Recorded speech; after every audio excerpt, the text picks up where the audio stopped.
할렐루야. 우리 참 좋으신 주님의 자비와 은혜와 평강이 우리 그라치 반석교회 온 교우들의 삶과 가정 위에 가득 임하기를 간절히 원합니다. 특별히 오늘 온 가족 예배로 함께 모여서 예배 드리는데요, 우리 별빛 드림 친구들 그리고 청소년부 친구들에게 주님의 사랑이 가득 임하기를 간절히 원합니다. 간절히 원합니다. 네, 지금 무슨 얘기 하는지도 잘 모르는 것 같아요. 그렇죠? 네. 오늘은 설교 제목이요, 하나님의 금쪽이라고 하는 제목입니다. 옆에 분들하고 한번 이렇게 인사했으면 좋겠습니다. 당신은 하나님의 금쪽이입니다. 네. 갑자기 금쪽이라고 설교 제목이 나오고 내가 금쪽이라고 하니까 여러분들 당황하셨나요? 네. 원래 제가 준비하기로는 당황하셨어요? 뭐 이러는 것들 준비하려고 했는데 잘 안 되네요. 네. 여러분, 금쪽이라고 다들 들어보셨죠? 네. 금쪽이가 어떤 TV 프로그램에 나오는지 혹시 아십니까? 뭐에 나온다고요? 네. 그쵸. 이런 거 되게 잘 하시는 것 같아요. 항상. 금쪽 같은 내 새끼에 나오는 그 안에서 이제 금쪽이라고 하는 게 나옵니다.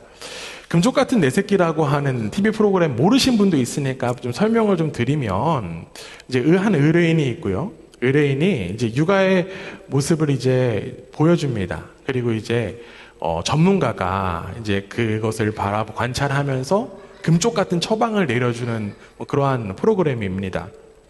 거기에 나오는 이제 의뢰인의 자녀를 가리켜서 금쪽이라고 이야기를 해요. 금쪽이라고 하는 표현이 요즘에 굉장히 부정적인 그런 의미로 많이 쓰여지는데, 사실 이 프로그램의 원래 의도는요, 이 자식을 금쪽처럼 생각하는 그 부모의 마음을 부각시키고자 금쪽이라고 하는 표현을 사용했다라고 합니다. 금쪽 같은 내 새끼라고 하는 그 프로그램을 보신 분들은 아마 아실 거예요. 문제 자녀가 나오기도 하고요, 또 문제 부모가 나오기도 합니다. 그런데 그 가운데 가장 많은 케이스가 무엇이냐면 바로 부모와 자녀 간의 소통의 문제에 대한 것이 가장 많이 나옵니다. 부모와 자식 가운데 제대로 된 소통이 되지 않아서 문제가 생긴다라고 하는 거예요. 우리 여기 앞에 지금 우리 청소년 금쪽이들이 앉아 있는데, 우리 청소년 금쪽이들한테 한번 물어볼게요. 네. 여러분, 엄마 아빠랑 얘기가 잘 통해요? 여기 남자 3명 금쪽이들, 엄마 아빠랑 말이 잘 통해요? 아우, 네. 훌륭한 금쪽이들이네요. 네. 조마조마 하셨을 거예요. 그렇죠? 네. 그럼 반대로 우리 금쪽이 부모님들께 한번 물어보겠습니다. 네, 우리 여기도 몇 분 적어도 계시는데, 우리 아이들이랑 소통이 잘 되십니까? 아, 네. 우리 교회는 이렇게 아름다운 가정이 참 많아서 좋아요. 네. 우리 교회 말고 대다수의 사람들 있잖아요. 소통이 되지 않은 이 불통이라고 하는 것, 어떻게 보면요, 단순히 자녀와 그런 부모의 관계뿐만이 아니라 모든 관계에서도 많이 비슷합니다. 친구나 때로는 직장 동료, 선생님과 학생, 더 나아가 가장 가까운 부부 사이에서도 불통으로 인하여서 문제가 생기기도 하고 오해가 생기기도 합니다. 그렇다면 여러분, 우리의 삶에 그 소통의 문제는 왜 발생하는 것일까요? 우리가 살면서 답답해 하는 그 답답함, 사람 간의 그 답답함은 왜 생기는 것일까요? 특별히 아까 이야기했던 우리 금쪽이들, 부모와 금쪽이 간의 소통의 문제는 왜 벌어지는 것일까요? 완벽한 소통법이라고 하는 책에서는요, 소통의 그 어려운 원인에 대해서 이렇게 이야기를 합니다. 잘 들어보세요. 자신만의 프레임으로 이해하고 자신의 판단에 따라 단정하기 때문이다. 내가 생각한 것만이 옳고 내가 아는 것이 정답이다라고 하는 자세와 태도로 인하여서 소통이 불통이 된다라고 하는 겁니다. 즉, 기준점이 누구한테 있는 것일까요? 자기 자신에게 있다 보니까. 그러니까 소통이 어려워진다라고 하는 거예요. 사랑하는 여러분, 여러분의 시선은 어디에 있으십니까? 내가 기준이 되어서 판단하고 이야기하고 주장하는 것만 열심히를 다해서 살아가고 있지는 않습니까? 오늘 우리는요, 말씀을 통해서 금쪽이가 있는 한 가정을 바라보았습니다. 그 가정, 누구의 가정일까요? 누구의 가정일까요? 네, 우리 청소년부 친구들만 누구의 가정일까요? 알려줄게. 삼손. 알지? 삼손의 가정입니다. 뭐라고요? 삼손. 삼손과 그의 아버지, 지난주에 나왔어요. 마노아, 그리고 마노아의 아내, 삼손의 어머니가 나오는 장면, 오늘 우리는 성경을 통해서 지금 확인했습니다.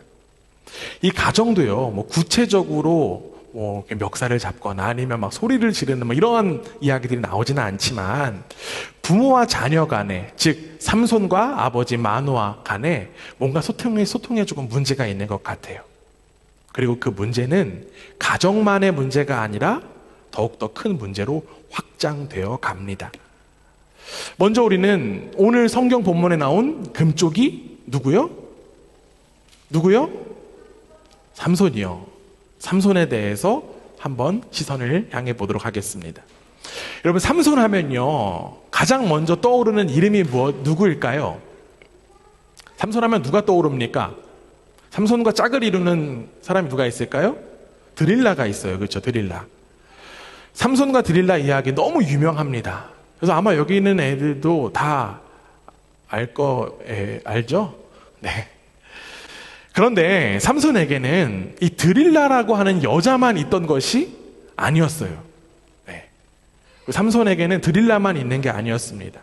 삼손이요, 드릴라를 만나기 이전에 사랑하는 여인이 있었어요. 그 여인은 바로 딥나라고 하는 땅에 사는 이름 모를 블레셋 여인이었습니다.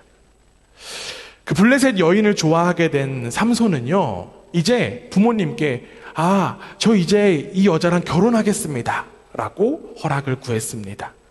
우리가 오늘 함께 읽었던 본문 사사기 14장 2절 말씀 함께 한번 읽어보겠습니다. 앞에 화면 보고요, 14장 2절 함께 읽습니다. 시작.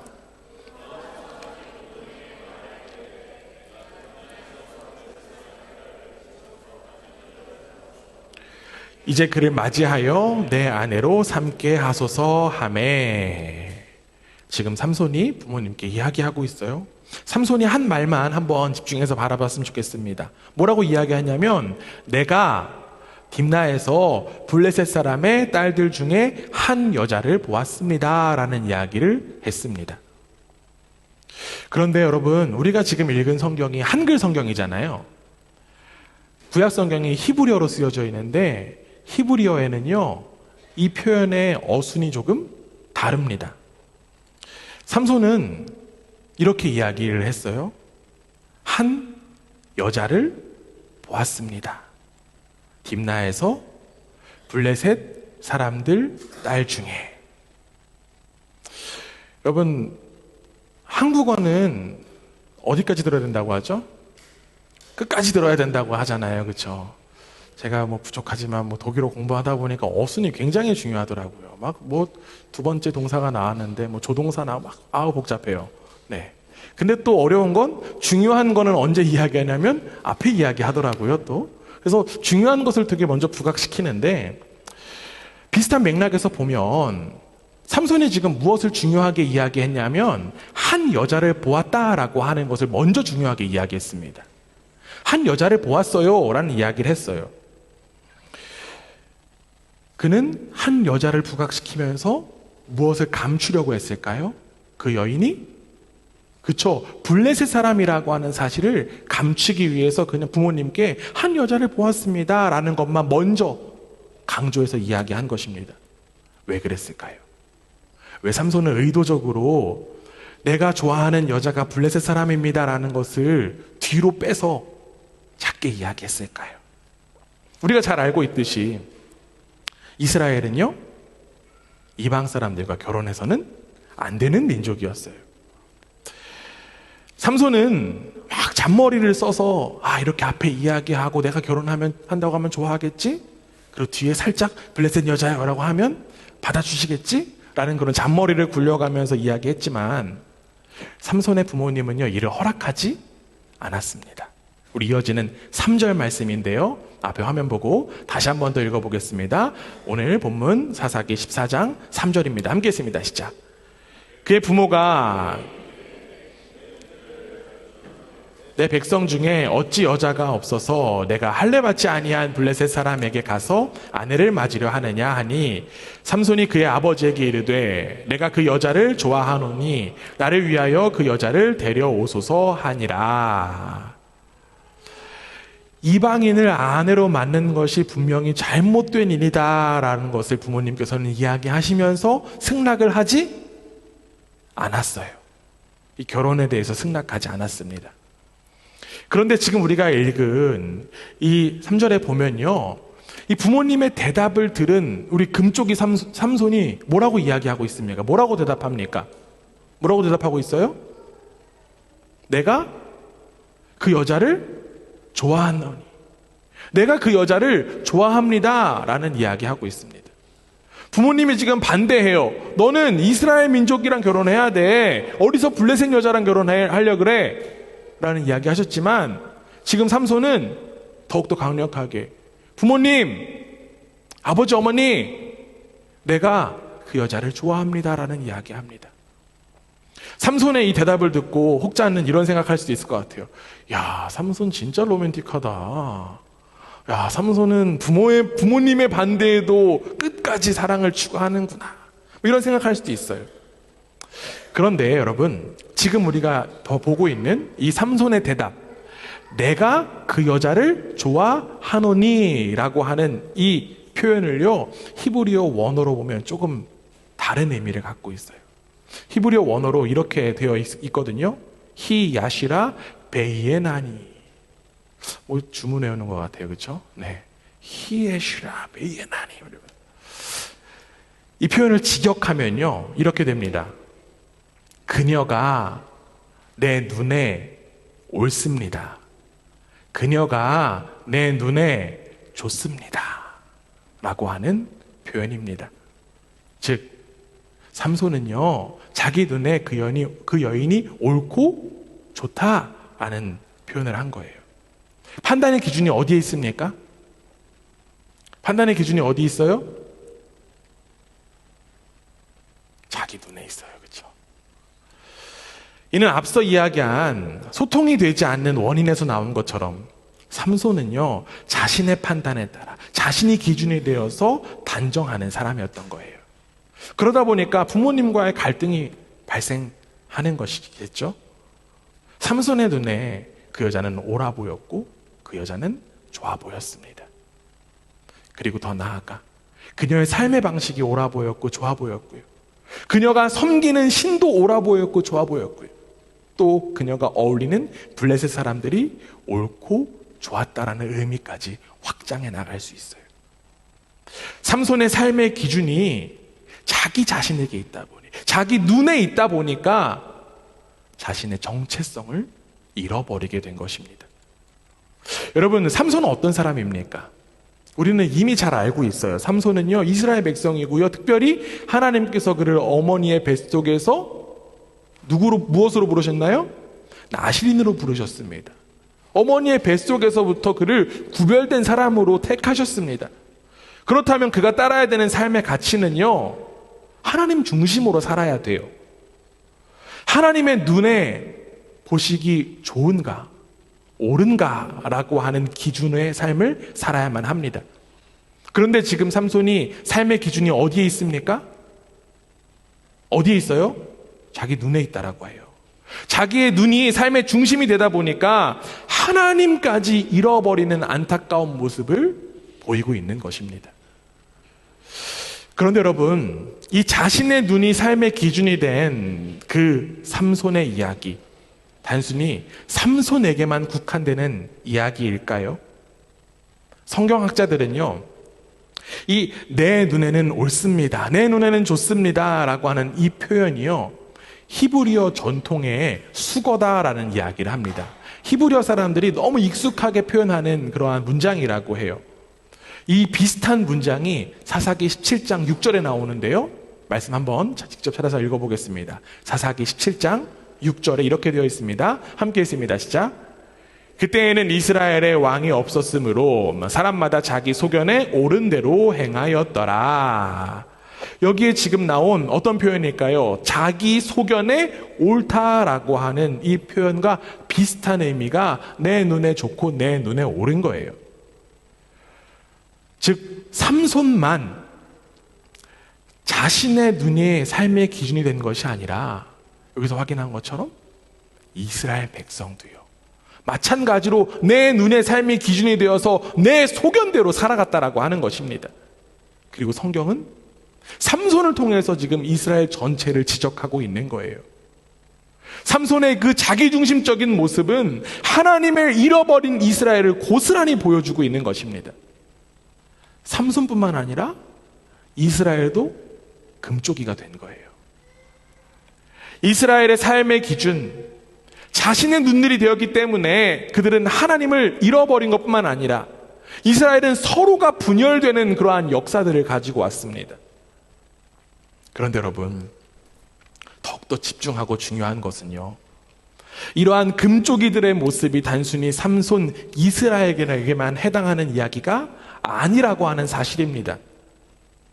우리 모두에게도요, 저와 여러분에게도 자신의 눈이 삶의 기준이 될 때가 참 많습니다. 기준점이 각 사람의 눈에 있다 보니까 내가 선과 악을 구분하는 기준선이 돼요. 여러분, 한 번도 만난 적이 없는 사람들이 싸우는 자리가 어디일까요? 언제 사람들이 갑자기 화를 내고 싸울까요? 네. 간혹 혹시 경험하시거나 보신 적 있을지도 모르겠습니다. 운전자들끼리 싸우는 그런 거 있잖아요. 창문 탁 내리고 뭐라고 하거나 아니면 너 내려봐 이런 거 있잖아요. 손가락질 하고 이런 거. 우리 청소년부 친구들 한번 물어볼게요. 우리 부모님이 혹시 운전하다가 싸운 거 본 적 있어요? 윤서 왜 대답 못하니? 네.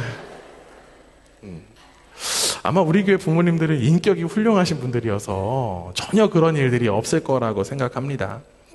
사람들이 운전하다가 싸우게 되는 일 무엇 때문에 싸울까요?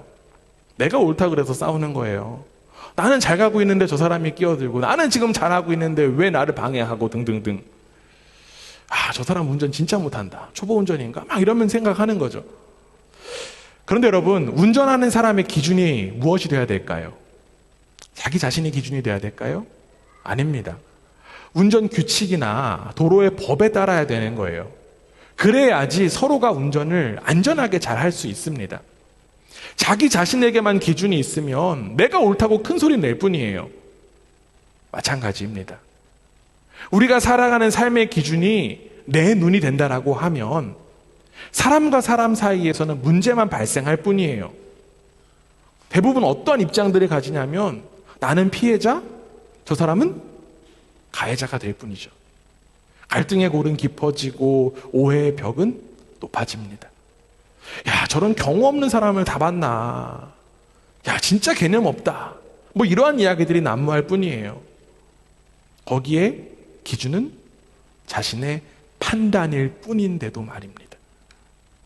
운전자에게 도로교통법이 중요하듯이 우리의 삶에도요, 중요한 법칙이 있습니다. 그것이 무엇일까요? 그것은 바로 하나님의 시선입니다. 하나님의 눈이라고 하는 거예요. 신명기 6장 18절에 이런 말씀이 있습니다. 여호와께서 보시기에 정직하고 선량한 일을 행하라. 그리하면 내가 복을 받고 그 땅에 들어가서 여호와께서 모든 대적을 내 앞에서 쫓아내시겠다고 내 조상들에게 맹세하신 아름다운 땅을 차지하리니 여호와의 말씀과 같으니라. 할렐루야. 하나님께서 보시기에 정직하고 선량한 일을 행하라고 성경은 이야기합니다. 여러분, 내가 보기에 정직하고 선량한 일이 아니에요. 기준이 하나님인 것입니다. 하나님 보시기에라고 하는 거예요. 우리는 시선을 바꿔야 합니다. 내가 보기에 옳고 좋은 것을 선택하는 삶이 아니라 누가 보시기에? 누가 보시기에요? 하나님 보시기에 좋고 옳은 것을 선택해야 됩니다. 그것이 바로 우리가 살아가는 삶의 법칙이고 기준이라고 하는 거예요. 우리는 인생의 수많은 기로에서 자꾸만 물어야 합니다. 하나님께서 보시기에 좋은 것은 어떠한 행동일까? 하나님께서 보시기에 옳다라고 여기시는 것은 어떤 일일까? 우리는 그 질문을 가지고 우리는 계속적으로 물어야 돼요. 그 물음 속에 하나님은 어떻게 응답하실까요? 우리가 잘 아는 표현 가운데 이런 거 있잖아요. 답은 이미 정해져 있어요. 답은 이미 우리가 알고 있어요. 선택의 기로에서 하나님의 눈이라고 하는, 하나님의 시선이라고 하는 질문이 들어간다라고 하면 답은 이미 내 마음 가운데 임하신 성령 하나님의 인도로 들어와 있습니다. 이미 우리 가운데 답이 있다라고 하는 거예요. 그런데 왜 자꾸 내 시선과 내 뜻, 내가 기준이 될까요? 성령께서 하시는 말씀을 우리가 외면하기 때문입니다. 내가 듣지 않아요.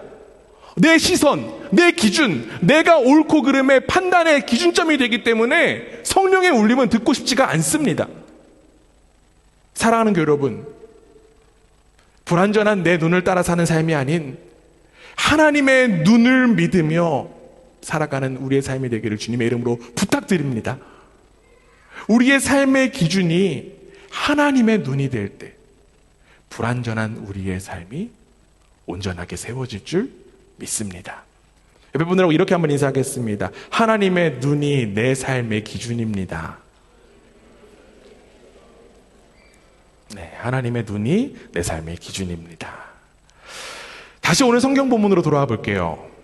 금쪽이 삼손을 반대하던 부모님께 내 눈에 그녀가 옳습니다. 내 눈에 그녀가 좋습니다. 라고 하는 이야기를 한 후 어떤 일이 이제 벌어지게 될까요? 우리가 오늘 읽었던 14장 5절 이렇게 되어 있습니다. 우리 앞에 화면 보고 함께 한번 읽어봅니다. 함께 읽습니다. 시작. 삼손이 그의 부모와 함께 딥나에 내려가 딥나의 포도원에 이른즉 젊은 사자가 그를 보고 소리 지르는지라.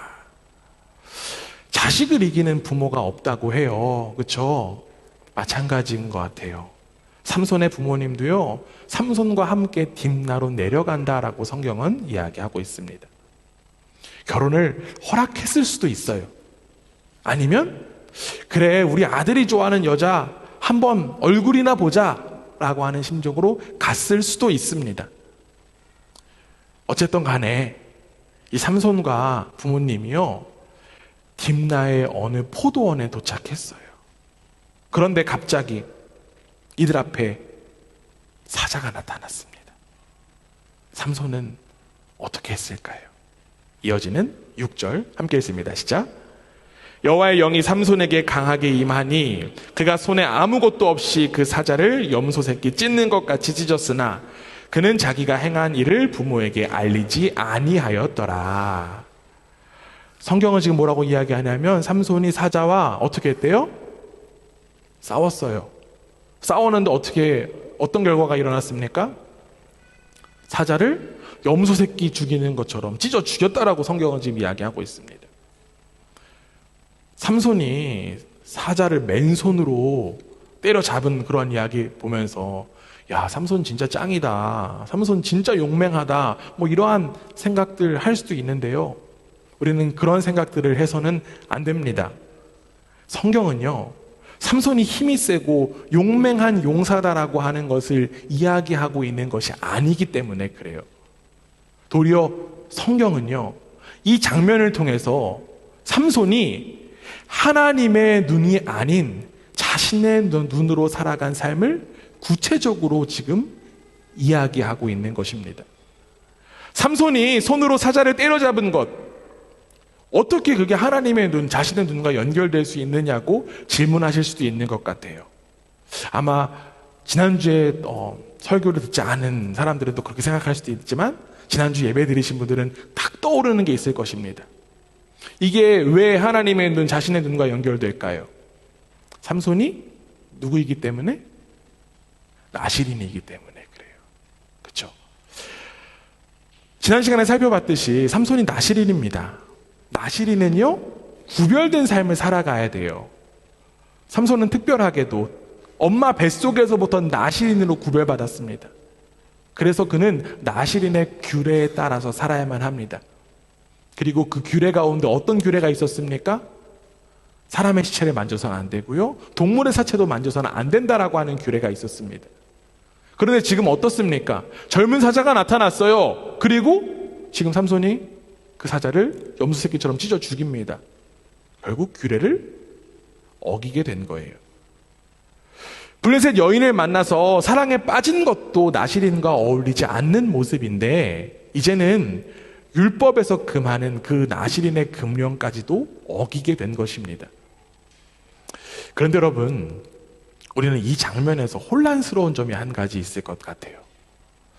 지금 쭉 말씀을 읽어보다 보면 한 가지 뭔가 의심쩍은 이야기가 나옵니다. 혹시 찾으셨나요?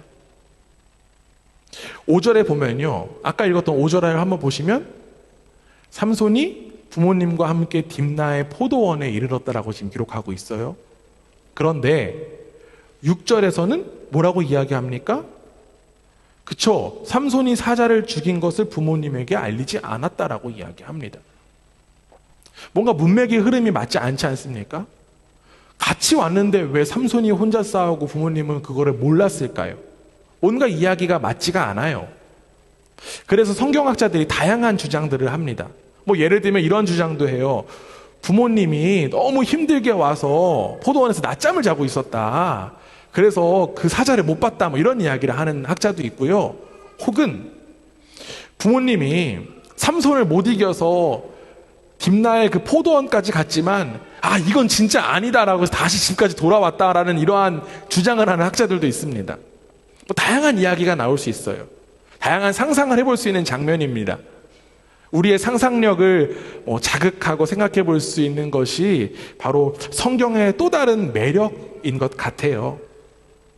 그런데 저는 이 삼손의 가정의 모습을 대표하는 반복적인 표현을 통해서 힌트를 고자 합니다. 여러분, 성경 아까 제가 직접 찾아보라고 말씀드렸잖아요. 성경을 쭉 한번 오늘 본문 보면요, 14장에 유독 반복되는 표현이 나옵니다. 힌트를 좀 드리면 1절이 있고요, 5절이 있고요, 7절이 있고요, 10절이 있고요, 19절도 있어요. 어떤 표현이 반복돼요? 그쵸, 내려갔다라는 표현이 반복되고 있습니다. 내려갔다라는 표현이 반복되고 있어요. 왜 이 내려갔다라는 표현이 반복될까요? 물론 삼손이 살던 고향 땅이 소라라고 하는 지역인데 이 소라라는 땅이요, 지금 딥나보다 좀 높아요, 지형적으로. 그래서 지형적으로 내려간다라고 하는 것이 지리적으로 표현할 수도 있지만 성경이 굳이 그 이야기를 여러 번 반복할 필요는 없을 것입니다.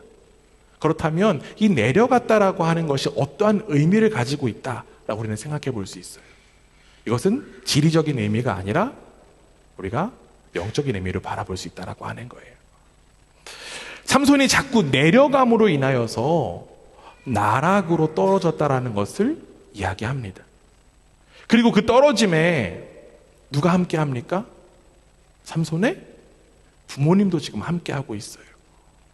결국 함께 나락으로 떨어지는 그 모습을 삼손이 그 사자를 찢어 죽이는 그 장면에서 다시 한 번 더 확인해 보면 같이 나락으로 떨어졌으니까 그 부모도 그 자리에 함께 있었을 수도 있겠다라는 생각을 해볼 수 있습니다.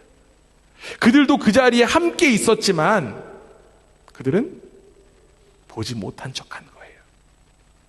삼손이 부모님에게 알리지 않았다라고 하는 것은 부모님도 그 사실을 알면서 모른 척 했다라고까지 이야기할 수 있다라고 하는 것이죠. 하나님의 사자가 나타나서 분명하게 삼손이 나실인이니까 이제는 구별된 삶을 살아야 한다라고 부모님들에게 알려줬어요. 삼손의 부모님은 그 사실을 너무나도 잘 알고 있습니다. 그런데 왜 부모님들은 그것을 지키지 못했을까요? 왜 지키지 않았을까요? 그들에게는 내 아들이 특별하다라고 하는 마음이 자리 잡고 있었기 때문입니다. 그들은 내 아들이 나실이냐 라고 하는 그 특별함에만 매몰되어 있었기 때문에 그래요. 이스라엘을 구원할 그 특별한 사람이 자신의 아들이라고 하는 것을 집중했기 때문에 그 특별함의 근원인 하나님을 바라보지 못했습니다. 이는 비단 삼손의 가정에만 해당하는 이야기 아닙니다. 이스라엘 전체를 향한 이야기도 마찬가지예요. 이스라엘은 하나님께서 자신들을 택하셨다라는 것에만 집착하고 집중하다 보니까 우리는 특별해만 생각했어요. 그 특별함의 근원인 하나님을 바라보지 못하고 우리가 이렇게 훌륭해서 택하셨어 라는 것만 생각했다라고 하는 것이죠. 그리고 더 안타까운 것은 그 특별함을 지금도 여전히 수많은 사람들이 착각하고 있다는 사실입니다. 요즘 들어서요, 한국 사회에 많은 이슈가 되고 있는 게 교육이에요. 많은 부모들이 자녀를 향해서 우리 아이는 특별해요, 우리 아이는 달라요 라는 주장을 합니다. 그러다가 여러 가지 일들이 벌어지기도 해요. 여러분, 우리 아이들 참 특별합니다. 맞죠? 우리 아이들 참 특별해요. 그런데 여러분, 그 특별함의 근거가 어디 있습니까? 내가 낳았으니까? 내 얼굴 닮았으니까? 아니죠. 그 특별함의 근거는 바로 하나님께서 이들 한 명 한 명을 친히 만드시고 이들을 이끄시기 때문입니다. 이러한 이야기는 아이들과 세상에만 국한되는 건 아니에요. 우리 모두에게도 동일합니다. 최근에 풍삼기 5기를 시작했어요. 풍삼기 5기 시작했는데 여기 풍삼기를 미리 이미 끝내신 분들이 꽤 계시니까 한번 좀 여쭤볼게요. 풍삼기를 하면 세 가지를 선포하잖아요. 주장하잖아요. 뭘 주장합니까? 첫 번째로? 큰일 났네. 첫 번째로? 네. 그쵸. 하나님이 그리스도 안에서 나를 받아주셨고. 두 번째로? 그쵸. 나는 그리스도 안에서 특별한 존재고. 세 번째로? 큰일 났어. 진짜 나머지 공부해야 될 것 같아요, 지금. 네. 저의 부족함으로 생각합니다. 네. 세 번째로, 나는 그리스도 안에서 새로운 가족 공동체 속했다라는 거 자꾸 주장하게 합니다. 그런데 그 두 번째요. 나는 그리스도 안에서 특별하다라고 하는 것. 여기서 중요한 것은 내가 특별하다라는 것이 될 수도 있지만 더욱더 중요한 것은 그리스도 안에 있는 내가 특별하다라고 하는 거예요. 그리스도인들은요, 그리스도 안에 있을 때 특별한 줄 믿습니다. 우리 신앙인들 많이 착각해요. 예수 그리스도를 통한 그 은혜를 잊어버리고 나의 그 특별함에만 집중합니다. 그러다 보니까 자연스럽게 정체성의 근원을 잊어버려요. 내가 특별해서 하나님께서 나를 사랑해 주신 거야, 내가 특별해서 나를 구원해 주신 거야. 아닙니다.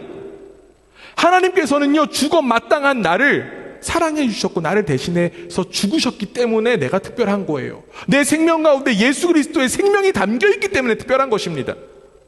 우리는 그 사실을 잊지 말아야 합니다. 삼손의 가정은요, 그 특별함에 빠져서 특별함의 근원을 잊어버렸어요. 그렇기 때문에 나실인의 규례를 쉽게 깨버린 것입니다.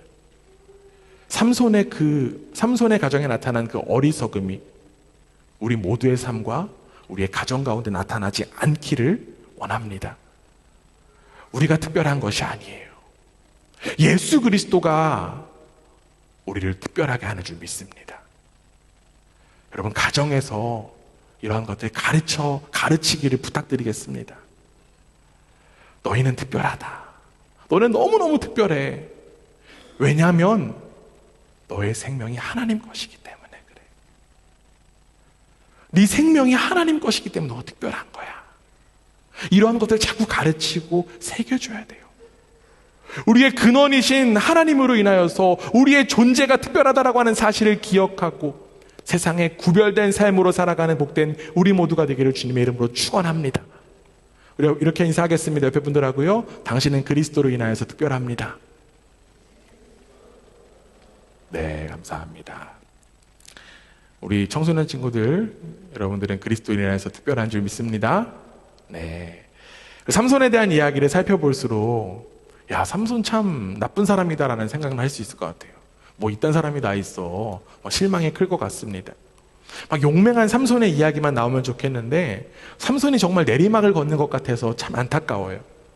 지멋대로 살아가고 심지어는 부모의 통제에도 벗어난 이 금쪽이 어떻게 해야 되나 이런 생각도 듭니다. 그런데 여러분, 저와 여러분이 지금 삼손의 이야기에만 집중하다 보니까 한 가지 놓치고 있는 사실이 있어요. 바로 하나님의 살아계심입니다. 하나님이 이 삼손의 이야기에 어떻게 살아계실까요? 우리가 읽었던 말씀 4절에 보면 이렇게 되어 있어요. 함께 읽습니다. 시작. 그때의 블레셋 사람이 이스라엘을 다스린 까닭에 삼손이 틈을 타서 블레셋 사람을 치려 함이었으나 그의 부모는 이 일이 여호와께로부터 나온 것인 줄은 알지 못하였더라. 지금 4절을 보면요, 오해할 수 있는 요소가 너무 많습니다. 블레셋 여자와 결혼하려고 한 삼손이 이 일들을 통해서 블레셋 사람들을 무찌를 수 있는 계획을 갖고 있다라고 생각할 수 있어요. 그런데 이 4절을요, 히브리어 원어로 보면요, 의미가 완전 달라요. 블레셋 사람들로부터 기회를 찾고 있었던 그가 삼손이 아니라 하나님이다라는 이야기를 하고 있습니다. 이를 세번역의 한글 버전이 굉장히 잘 번역했어요. 우리 함께 한번 읽어보겠습니다. 다시 읽습니다. 시작. 그의 부모는 주님께서 블레셋 사람을 치실 계기로 삼으려고 이 일을 하시는 줄을 알지 못하였다. 그때의 블레셋 사람이 이스라엘을 지배하고 있었다. 삼손이요, 개인적인 욕심으로 인하여서 블레셋 여인과 결혼하려고 했지만 하나님은요, 블레셋에서 이스라엘을 구원하시는 것 포기하지 않으셨어요. 오히려 하나님은요, 삼손을 통해서 구원을 이루신다라고 하는 그 약속을 지키시기 위해서 삼손이 블레셋 여인과 결혼하려고 하는 이 모습을 통해서도 하나님은 구원을 이루어 가셨습니다. 우리는 잘 이해하기가 어려워요.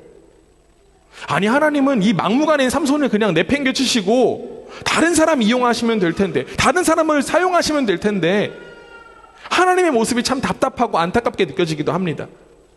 심지어는 사자를 죽일 때요, 성경에 어떤 표현이 나오냐면 하나님의 영이 임했다라고 해요.